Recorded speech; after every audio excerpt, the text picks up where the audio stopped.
Hey, what's up? So in this video, we're going to tackle about the 3 different selection tools in Photoshop and masking. So we have 3 different selection tools, as you can see here where I'm pointing at. We have the geometric selection tools, which include rectangular market tool, elliptical market tool, single row market tool, and that other thing.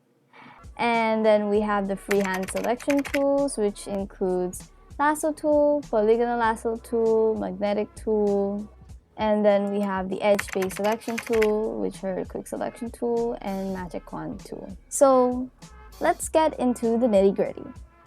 So let's start with geometric selection tools. So in geometric selection tools, we have the rectangular market tool. So to use this is to simply just drag it out, and as you can see, there are marking ants. So in order to deselect it, if you selected something that you didn't like, you just press Ctrl V to deselect. So let's say you did select something from an image, but it wasn't enough. You want to select that other thing too. Let's say there are like 3 people in this image, and you want to select only 2 people in that image, but you only accidentally selected 1. Enough in this selection. So in order to add for that, we need to press Shift. As you could see there's a plus sign in which we could now add another selection. There you go. But if it's too much, or if you want to minus that selection, simply click Alt, and this, you can see there's the minus sign, and then it removes that much of a selection. So let's say in this selection you want a perfect square. You basically press Shift and then drag it out, and there you go, that's a perfect square. But what if you selected it in the wrong place? So let's say I was selecting here, but oh, that's the wrong place. I want to move it. Basically, just press spacebar, and there you go. Now, what is the purpose of the selection, or where could you use it? So I would say you could use this selection when it comes to cropping, because I thought this was cropping. I thought this was cropping. I mean, you could use that, to select an image and then crop it. But when you do that, that's what happens. It's like it does crop the image, but it crops the whole thing of it. It crops the whole canvas. So a better selection to use there is the rectangular market tool. So for example of that, let's say this. So don't forget to place your image, and before you do anything else, you need to rasterize that layer. So let's say in this image, I only want to get the girl. And so you could use that to select this, and then select inverse, and then you could delete that, and there you go. We could use it in order to select only the girl. It's not the most cleanest of a selection. It's more just kind of cropping it. So there you go. That's how you select it. And this basically same goes to the elliptical market tool, where you could basically use it by just dragging it, Control D to deselect, and then let's say you want to add more, just basically press Shift, and then there you go. You don't want that. You want to remove that much, basically press Alt. You want a perfect one, press Shift. There's a perfect circle. And then if you did that, but in the wrong way, you could press spacebar, and there you go, it moves. So it's basically the same with cropping, where you could select an image, and then don't forget to rasterize, by the way. So, and then you only want this part of the image, you could basically crop that, select inverse and delete, and there you go. That's basically how you use elliptical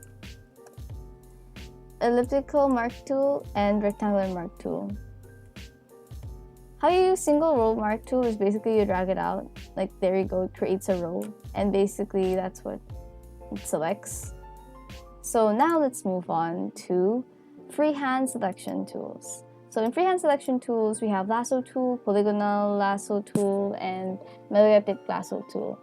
Now before we start, again, I want to remind you that before you do anything with an image, when you drag an image out, like your file and place it into Photoshop, remember to place it and then rasterize it in order for you to edit that photo, because I always forget that. So let me just check if these layers are all rasterized. Okay. So from the looks of it, I think yeah, they're all rasterized. So now let's start with the freehand selection tool and then lasso tool. Lasso tool, you basically use this, you could just like drag it out and in order to select something. So with this type of selection tool, it's basically best to use this if you have like a drawing tablet. That's like a better use for this. Now I can't really make an exact selection since I only have my mouse. And there you go. That's basically how you select it. And then you could also delete that if you didn't want that, or either you selected like this part of the area, then you just press select inverse and then delete it. So yeah, well, there you go. That's the example of that. Now let's move on with the polygonal lasso tool.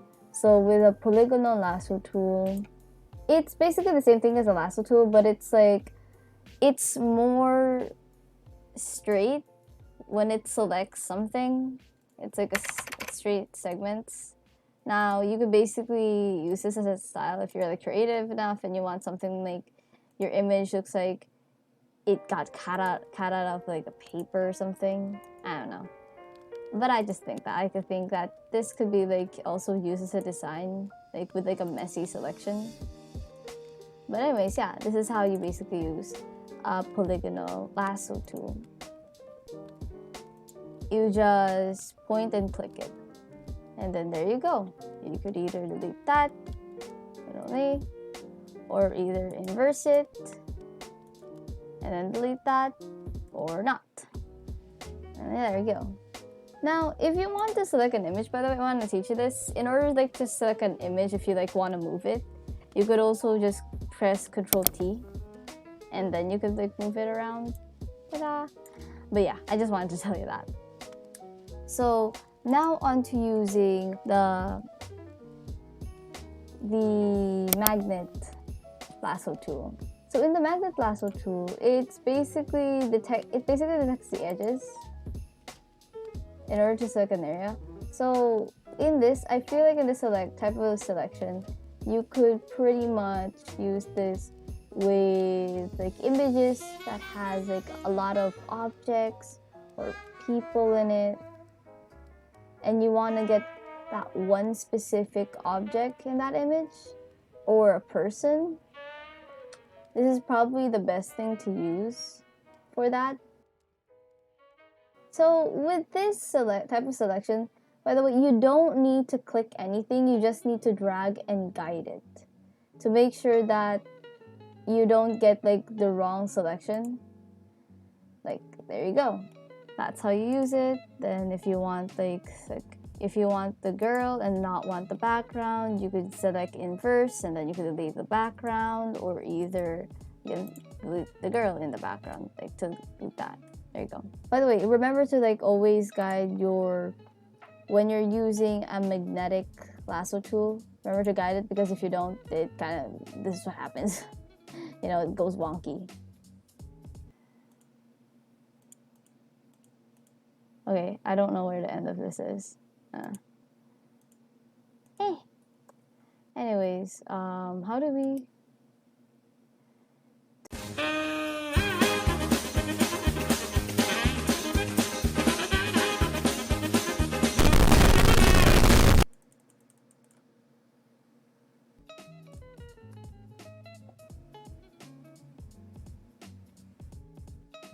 Okay. Now on to edge-based selection. So in edge-based selections, we basically have two things in here. It includes quick selection tool and magic wand tool. So in quick selection tool, this basically selects the edges, and you could drag it out in order to select it. Let's say like you only want this. Oh, and if it gets like too much, let's say we add like too much. Oh no, too much selection, right? You could do the same thing with like Alt and then minus that selection. You could also do a thing where you could make the selection bigger by adjusting the brush. So there you go. That's how you use quick edge selection tool, let's say. And then oh, it's not smart object. Sorry, I haven't rasterized the layer. There you go. So there you go. You could like delete that, and there you go, and control D. Okay, so now let's move on with magic wand tool. In magic wand tool, this compared to quick selection tool basically detects like the edges. Like it quickly paints over it and the edges, while in magic wand it basically just detects like one single color. Oops, sorry, wrong layer. So it basically detects only one color, which is that, and then you can delete that, press that, and delete that. One thing that I would say like the best usage for magic wand tool is when you're using like green screen. That's like the best way to use it. While in quick selection tool, you could like use that in order like to quickly select like a person in an image. These two edge-based selection tools are the most widely used because of how easy they could select an object. So an example of what I was saying earlier with the magic wand that you could easily use this with a green screen is example this. Say this, you know? Then let's place that. Don't forget to place your object and then rasterize that layer in order to edit it. And then let's say I didn't like the green. There you go. Delete that green and then you have that. So there you go. Let's say you only want the butterflies in that photo. I got you, fam. Simply just press the rectangular tool, select the butterflies in that photo, inverse that, and then delete. Now we got the butterflies. We're all happy. Hey, yeah. There you go. So now let's move on to masking. So masking is a layer that is used in order to isolate or manipulate an image. Let's say, so we have this picture right here and then our background. So in this image, I want to, let's say I just want to get the girl. So in order to use a masking layer, you pick this thing that looks like the flag of Japan. That's the masking layer. So in masking, I want to remind you that in order to use this, we basically use black and white colors. So the black color is used in order to erase these pixels, and then the white color is used to restore them. So that's basically how you use masking. Let's say I only want to select the beetle, then I could just like erase everything up. Like, let's make the brush bigger in order to make this easier for us. Is big enough? There you go. Let's say I just want the beetle. Let's get the beetle. There you go. We have the beetle. We could also do something where, let's say, I want to change the color of it. Like, let's say I want to turn the beetle into purple. We could use this right here, the white and black looking yin yang icon. Go to hue and saturation and then adjust it to where the beetle looks purple, and then let's say we only want the beetle to be purple, so we basically like paint everything over black. Right, there you go. Ta-da! You could make more of a accurate and precise masking of this, but right now this is just an example, so take note. So there you go. There you go. Now the only purple thing is the beetle. That's how we do it. So that's how you could use masking. So I hope that you've learned something from this video and that I at least was successful to teach you something. So thank you for watching and see ya!